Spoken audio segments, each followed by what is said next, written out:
Being a manager on the night shift at Wendy's wasn't the best job in the world, but it wasn't the worst either. Well, at least not before the incident that went down. I was in charge of training the new kid, Jack.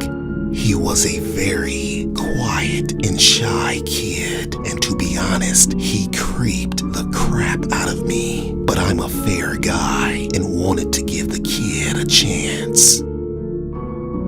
I was working the front counter while he prepared the food when in walks a very beautiful girl with some ugly guy. So I took the order and sent it back to Jack, but he just stood there staring at the girl with tears in his eyes. I asked him what was the issue. He said, "That girl is my ex-girlfriend, Becky. She just broke up with me for that asshole of a guy she's with. I hate them. I wish they were both dead." So I told him to relax, make their food, then go take a break to cool off. So he did just that. I gave them their food as they sat down to eat.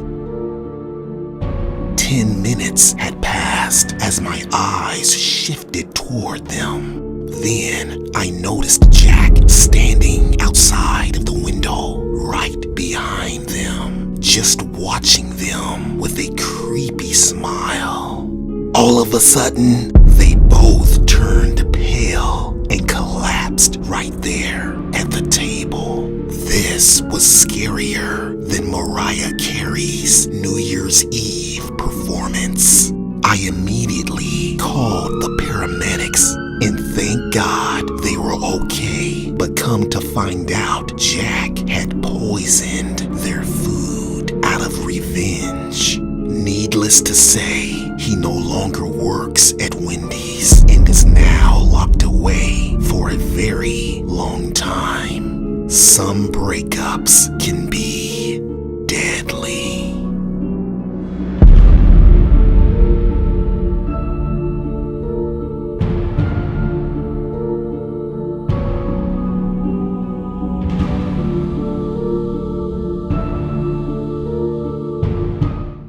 A dark and twisted true story.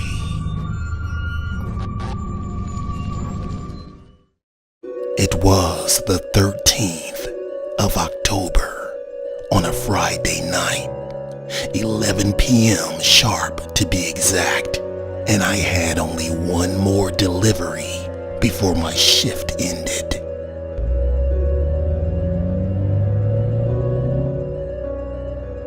I wanted so badly to refuse to deliver this order because not only was the guy a weirdo, but there was always a bad odor as soon as he would open the door.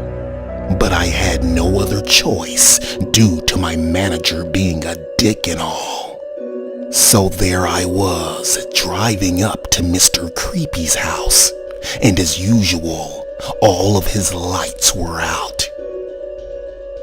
I walked up to the door, took a deep breath, then knocked. There was no answer, so I called him to see what the hell was the issue.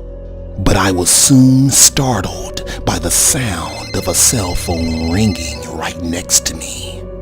As I used the flashlight from my phone, I aimed it to the area where the ringing was coming from. There he was, sitting in his old rocking chair, just staring at me, his mouth halfway open, with drool trickling down his chin. "Oh, there you are, sir. Here is your pizza," I said, placing it on top of his lap. The man was still silent, still just sitting there staring at me. $19.20, I said. Then he finally opened his mouth to speak. "The money is on my dresser in my bedroom. Could you please get it for me? I'm having issues with my legs this evening. The man was creeping me out, so I did as he requested, just to hurry up, get the money so I could get the hell out of there. When I opened the door to his room, the horrid odor slapped me in the face. I quickly picked up his wallet from his dresser and was about to walk out of the door when I noticed there was something laying in the bed under the sheets in the shape of a body. Oh, fuckity fuck, I said to myself. Curiosity got the best of me. I walked over to the bed slowly, my legs trembling beneath me uncontrollably. I finally got up the nerve to pull the sheets down, and as soon as I did, holy crab apples! I screamed like a little bitch as my heart thumped in my chest like a drum.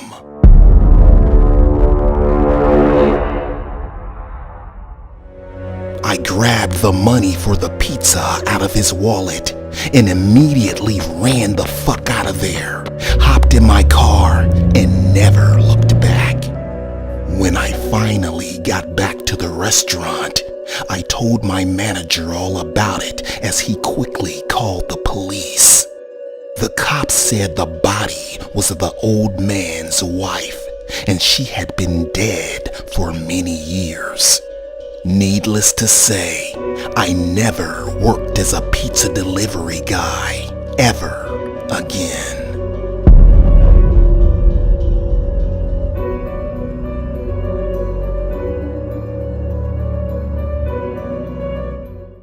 A dark and twisted true story.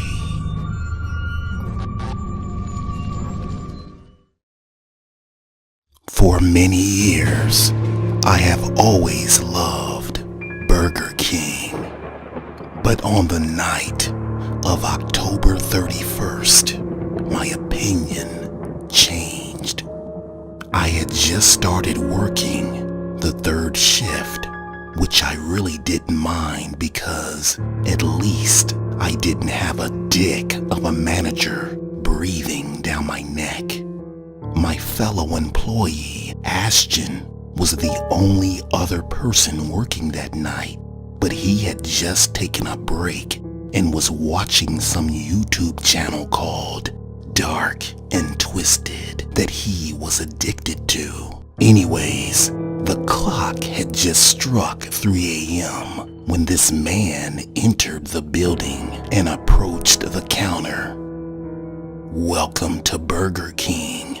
What can I get for you tonight?"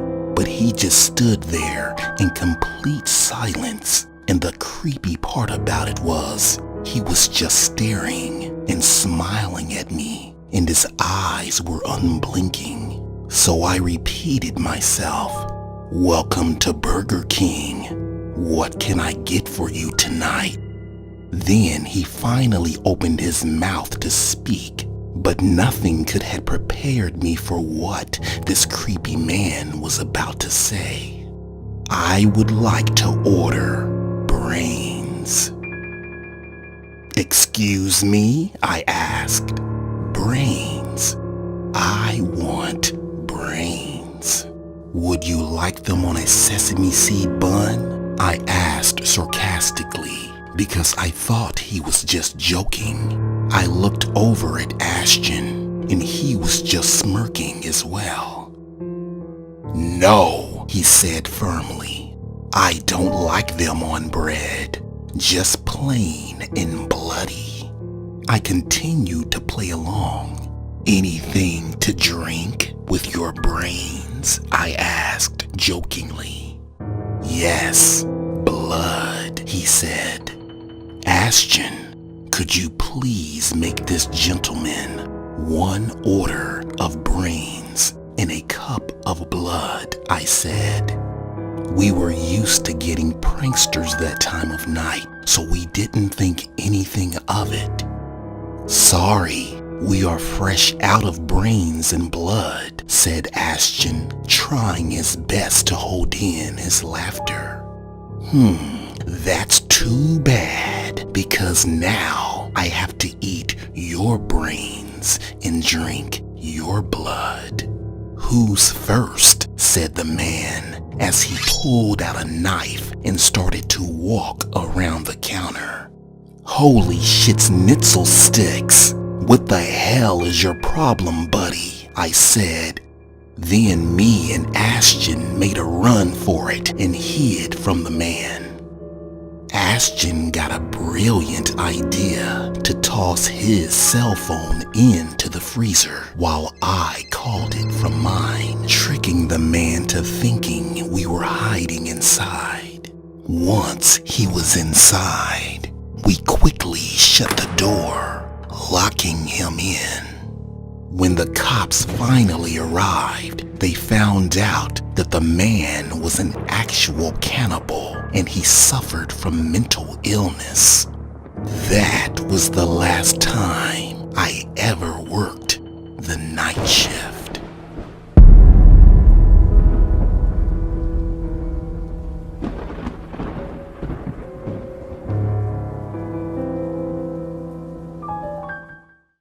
The Graveyard Shift. A dark and twisted true story. Not in a million years did I ever think I'd be working the late night shift at McDonald's. One stormy night, Mike and I were working at 3 a.m. I worked the drive-thru. He prepared the food back in the kitchen. Most of the time, there were barely any customers that came through, and the ones that did were mostly cab drivers or police officers. Anyways, I was cleaning the counter when the alert came in, letting me know that there was someone at the speaker ready to order. "Welcome to McDonald's. What can I get for you tonight?" I asked. All that came through my headset was heavy breathing. I didn't think anything of it because sometimes we did get weird people that came through. Mostly were teenagers pulling pranks. That kind of stuff was expected to happen on the graveyard shift. I cleared my throat and repeated my question. "Welcome to McDonald's. What can I get for you tonight?" I asked. Again, nothing but heavy breathing. I went back in the kitchen and told Mike that it was just another silly prankster trying to scare us. He just giggled, shook his head, and continued making sandwiches. When I got back up front, it was dead silent. I just figured whoever it was had gotten tired of fucking around with us and left. I felt relieved. I just went back to my cleaning. Then the bell rang again. "Welcome to McDonald's. What can I get for you tonight?" I asked. But once again, no voice, just heavy breathing. But this time, it was much faster and heavier, as if the person was having some sort of asthma attack. Then I started to freak out because what if this was some elderly person having an actual asthma attack and needed medical attention? I leaned out of my window to see if I could see anything, but all I could see was an old, scary-looking van with dark tinted windows and blinding headlights. I yelled to Mike and asked him if he could go out and check At first he said, hell no, it was storming outside. But since he was about to take a cigarette break anyway, he decided that he would investigate the situation as he grabbed his jacket and headed out. Then all of a sudden, I heard a loud scream coming from outside as if someone was in pain, and it sounded like Mike. When I ran out to see what the issue was, all I could see was the car speeding off into the distance, and there was no sign of Mike anywhere, except for his hat that lay there on the ground. That was the last time I saw him, and no one has seen him since. Needless to say, I put in my week's notice to leave at the end of that same week.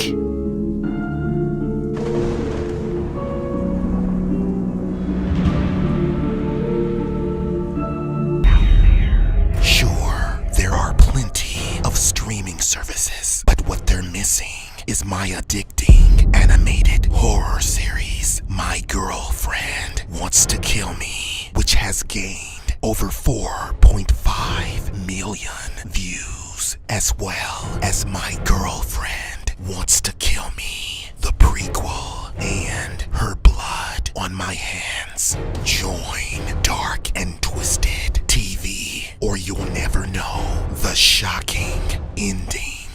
Other fans have already joined, so what are you waiting for? Join today.